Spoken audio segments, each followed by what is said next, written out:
Good afternoon and welcome to our TV show featuring documentaries revealing the realities behind myths using research and scholarship. I'm your host, Ergün Kırlıkovalı, and I will be with you every Sunday at 4 p.m. Eastern Standard Time. You're welcome to send me your feedback at myth&realities.com. Please meet Bilâl Şimşir. Born in 1933, this Turkish researcher and prolific writer is at once a career diplomat, an academician, and a historian. He's a member of the exclusive honorary members club of the Turkish Historical Society.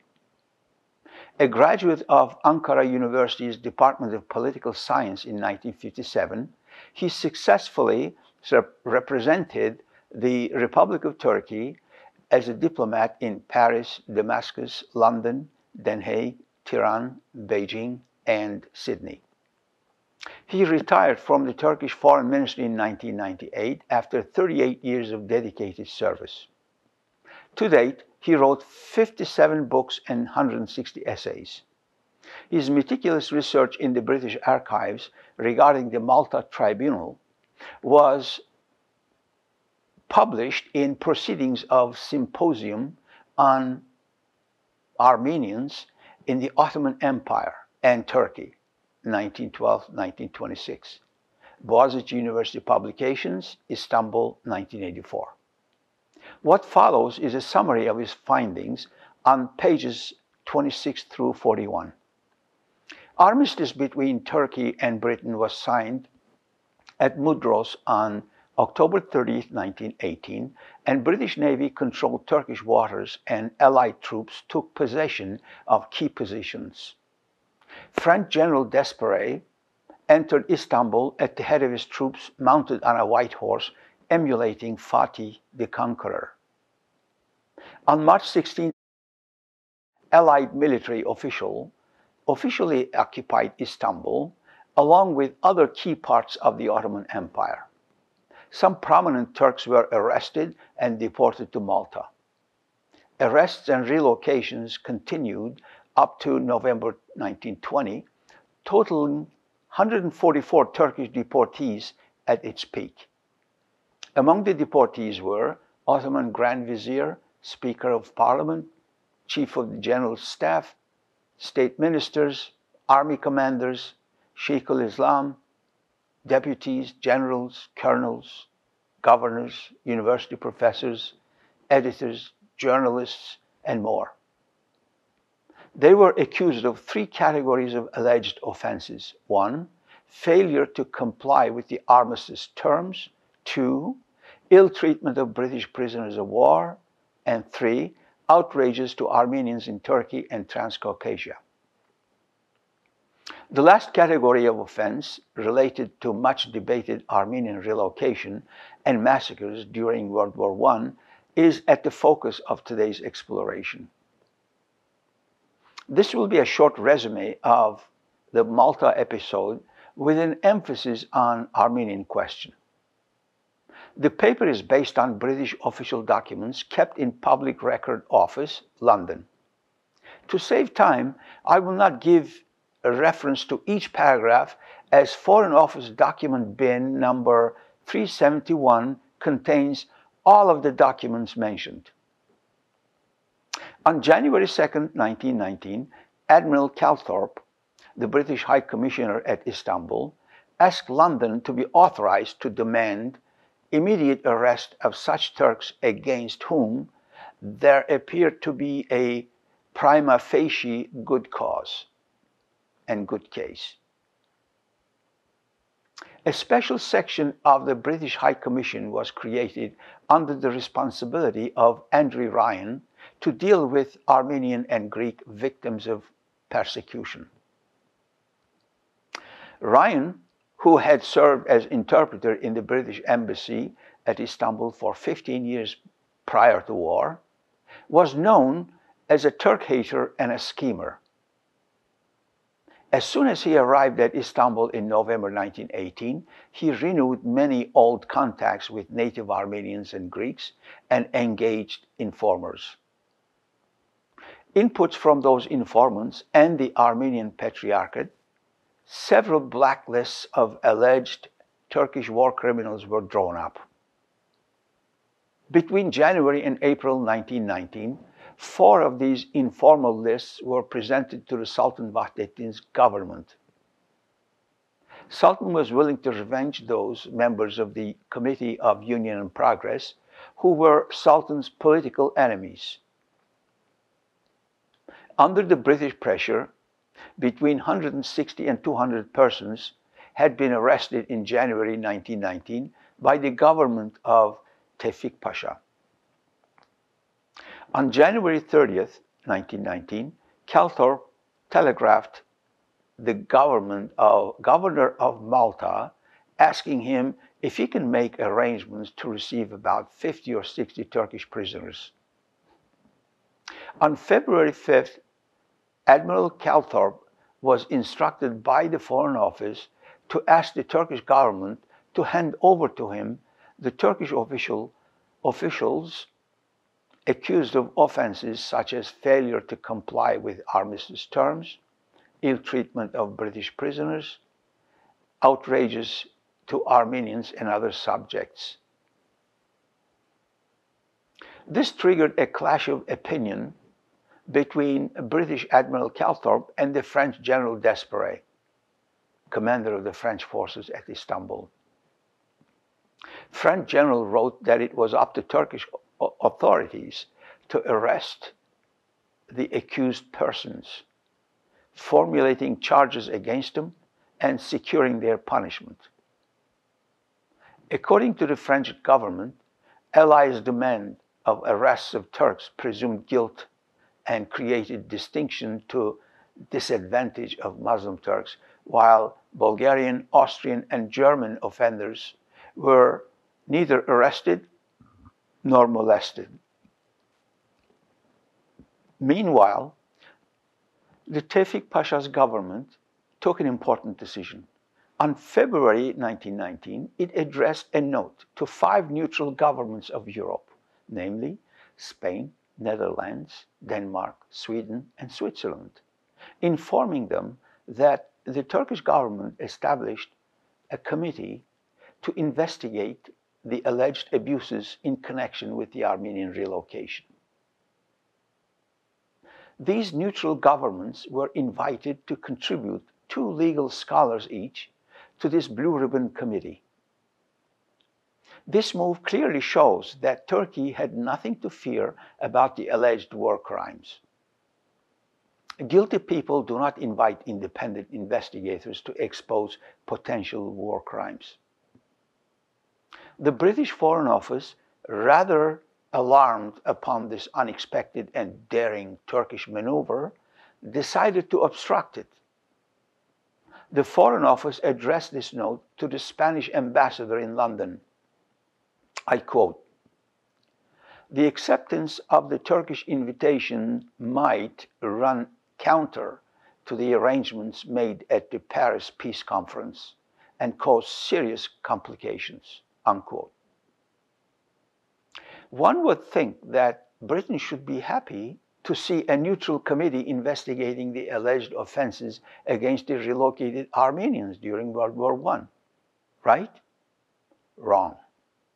Britain actually discouraged and prevented such an investigation. British thinking was, if Britain cannot control it, Britain doesn't want it. Okay, but why? So what if Britain cannot control it? What harm can come from an independent investigation?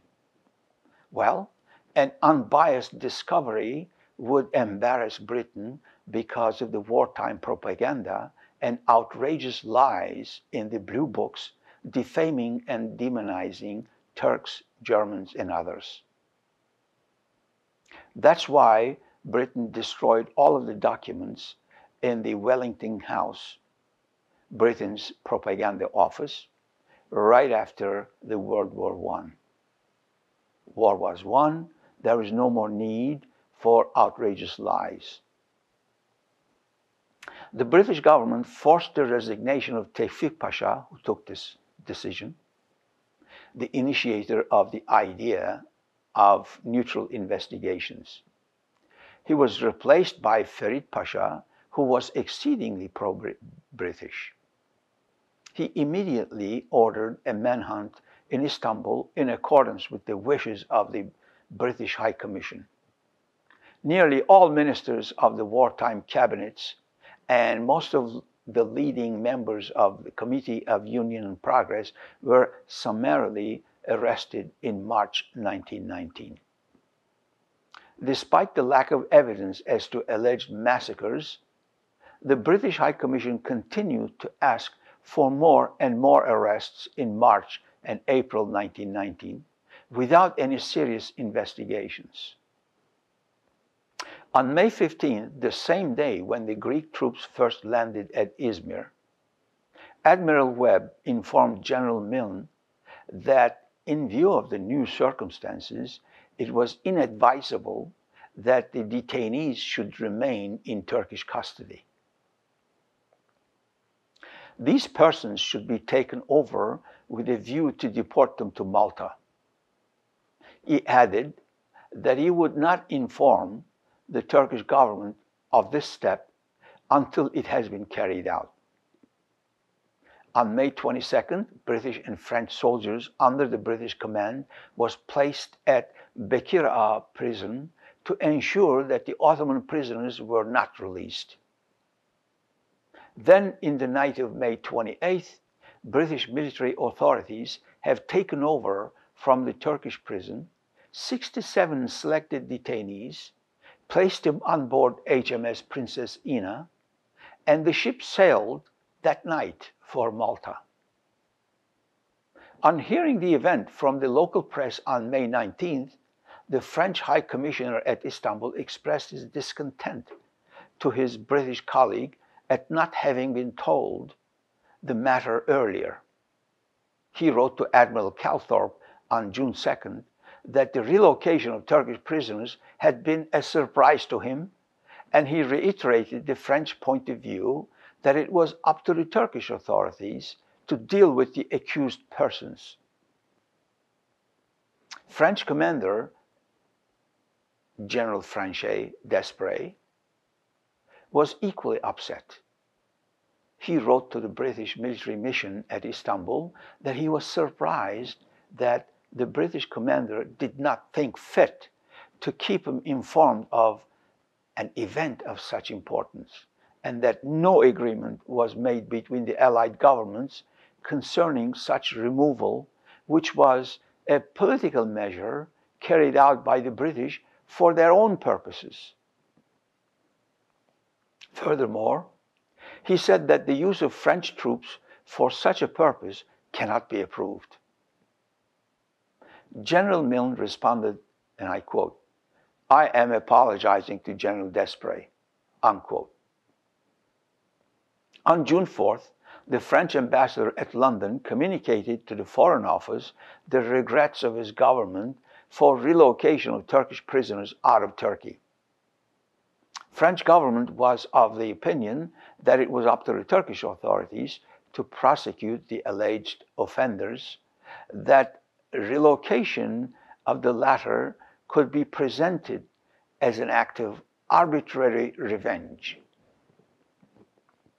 Despite French opposition, British authorities in Turkey continued deporting Turkish prisoners throughout the summer of 1919. The new British High Commissioner at Istanbul, Admiral de Robeck, was soon to revise the position of Turkish prisoners. On September 21st, 1919, he reported to Lord Curzon that the deportees of Malta were hurriedly selected from a list of prisoners, that it might be difficult to sustain definite charges against many of these persons before an Allied tribunal. He suggested that His Majesty's government should form some clear idea as to best means of disposing of them eventually. There was now a great deal of hesitation among the British authorities regarding the alleged Turkish offenders. W.S. Edmonds at the Foreign Office wrote this, I quote, "There seems to be a good deal of doubt between the Foreign Office, Istanbul, Solicitor General, and the Prisoners Department as to what is being done about the Turkish offenders in general." The last Ottoman Parliament was inaugurated on January 12, 1920. Less than a month later, Admiral Derobek reported that the opening of Parliament was followed by arrival in Istanbul of prominent nationalist leaders, and a language of open menace to allies was used at more than one public meeting. He added that if the allies desired to impose a drastic peace on Turkey, they would have to impose it using armed forces against Turkish National Movement. On March 6, 1920, Lord Curzon informed Admiral Derobek that the terms of peace treaty to be imposed upon Ottoman government were indeed sufficiently drastic, that allies were contemplating the occupation of Istanbul, and that the occupation will continue until the peace treaty has been accepted and put into execution by the Turkish government. Curzon added that the arrest of dangerous nationalist leaders would be in accord with policy pursued. In the morning of March 16, 1920, all the official buildings in Istanbul, including the Ottoman Parliament, were formally and forcibly occupied by the troops of the Entente Powers, and several prominent Turkish nationalist leaders were arrested. Following the relocation of his close collaborators as politically undesirables, Mustafa Kemal Pasha, the leader of the Turkish National Movement, angered by this move, ordered as a reprisal the arrest of some 20 British officers in Anatolia, including Colonel Rawlinson, who was the younger brother of Lord Rawlinson and a relative of Lord Curzon, the British Foreign Minister. On August 10, 1920, the notoriously lopsided and unfair Peace Treaty of Sevres was imposed upon the Ottoman government. The treaty, described by Mustafa Kemal Pasha as a death sentence for the Turkish nation, was never ratified. After the successful conclusion of the Turkish War of Independence in 1922 and Lausanne Treaty in 1923, Sevres Treaty was shredded and thrown into the trash bin of history.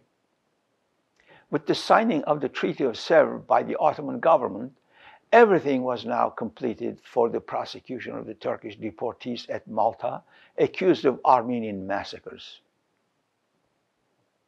The alleged offenders were already in British custody. The British forces occupied the capital and some other points in Turkey. All Turkish state archives were already at the disposal of the British authorities. The British government doubted whether the Turkish deportees at Malta, arrested and relocated by the word of some zealots and bigots, were in fact guilty. The British authorities were hesitating to formally accuse these deportees. On July 19, 1920, W.S. Churchill, the Secretary of State for War, circulated to the British cabinet the list of Turkish deportees at Malta, suggesting that it should be carefully revised by the Attorney General. Churchill added, "Those men against whom it is not proposed to take definite proceedings should, at the first convenient opportunity, be released." The law officers of the Crown presented to the Cabinet a memorandum dated August 4, 1920. It was understood that the law officers were dealing only with few Turkish deportees accused of ill treatment of British prisoners of war. No material or evidence existed about the alleged Armenian persecution. Therefore, the law officers abstained from formulating charges against the deportees featuring a catch-all concept like crime against humanity. At their meeting held on August 4, 1920, the British cabinet had under consideration both memoranda and agreed with both. On February 8, 1921, the Attorney General informed the Foreign Office that he was concerned only with 8 Turkish deportees accused of ill treatment of British prisoners of war and not with others. He suggested that the High Commissioner at Istanbul should be asked to prepare the evidence against those Turks whom the High Commissioner recommended for prosecution. Meanwhile, the Governor of Malta submitted to the Colonial Office a detailed report on Turkish detainees.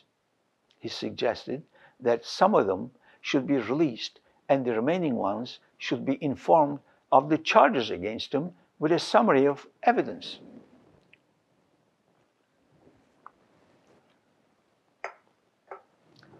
Thus, the crucial question of evidence against the deportees was now raised both by the Governor of Malta and the Attorney General. But no such evidence existed in the British archives in London, and Lord Curzon was hoping to get incriminating documents from the British High Commissioner at Istanbul. In the meantime, Curzon informed Sir Rumbold that an agreement with Turkey for the exchange of prisoners was contemplated. Rumbold replied, and I quote, "Broadly speaking, my view is that all persons against whom there are no charges might be released, provided that we can secure an exchange for the release of all British prisoners in the hands of Kemalists. An agreement for the immediate release of prisoners was signed between Bekir Sami Bey, Turkish Minister of Foreign Affairs, and Robert Vansittart, a member of British Foreign Office, in London on March 16, 1921.